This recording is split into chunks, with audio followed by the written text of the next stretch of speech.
Hi, my dear friends of the Feng Shui, and welcome to another episode of Spot On Feng Shui. Again, with an introductory session about what is yin and what is yang. And this time, how last time I explained to you yin and yang within life. So this time it's about yin and yang in your home. And this is probably what you're interested in, maybe even more, just depending on what angle you're putting on it. So, what is yin and yang in your home? I mean, the definition of yin and yang you can read in every book. Yin being more the female, more the softer, more the little bit not darker, and yang being the bright, the light, the the male principle. Sorry, um, and all these things you can read them in a book, and I think that doesn't need that much explanation. More important, I think, is explanation about what it is actually in your real life, in your home in this case today.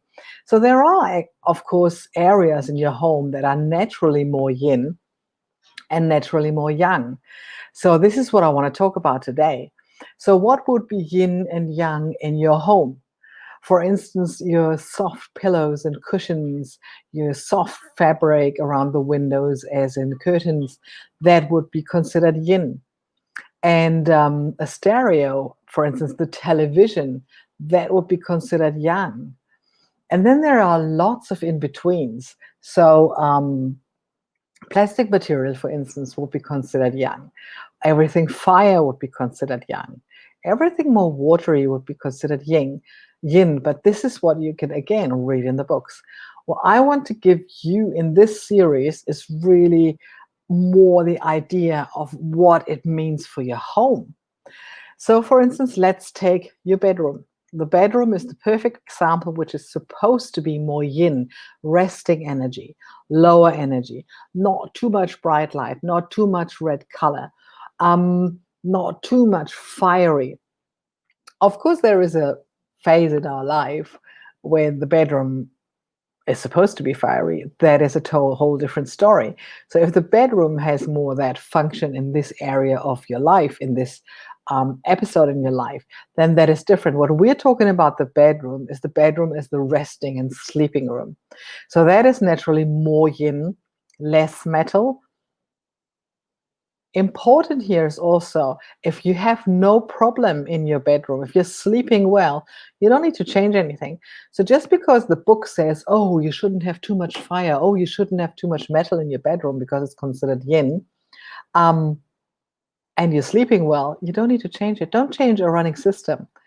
But if you're having sleep issues, if you're not sure about what is disturbing your sleep, start going into really is maybe too much yang in there.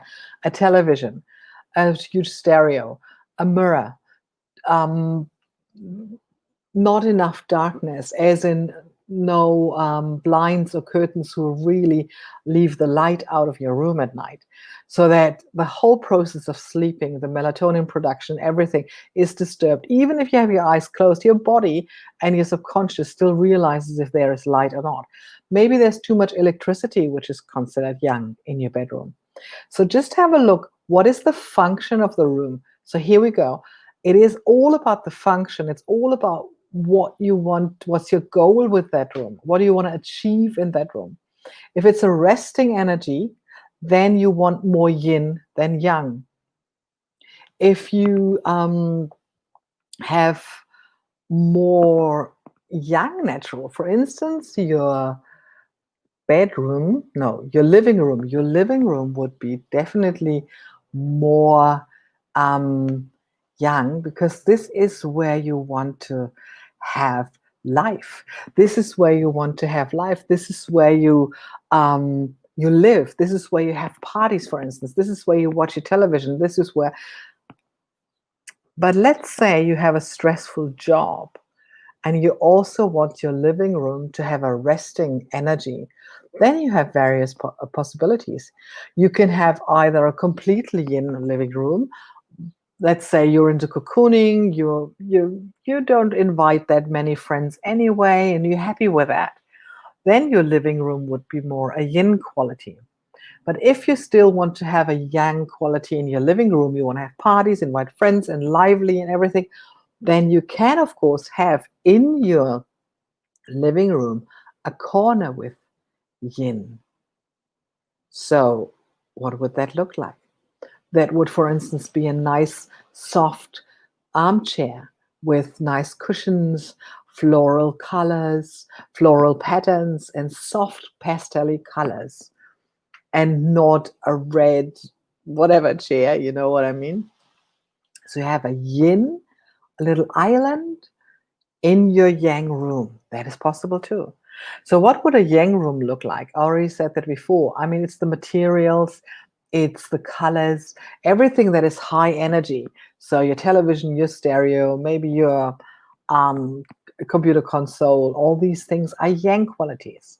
So, what I want to bring this down to is really look at the function of the room. Look at what the room is meant to be for. And that is the quality of the room. Your bathroom, for instance, is mainly for cleaning and cleansing.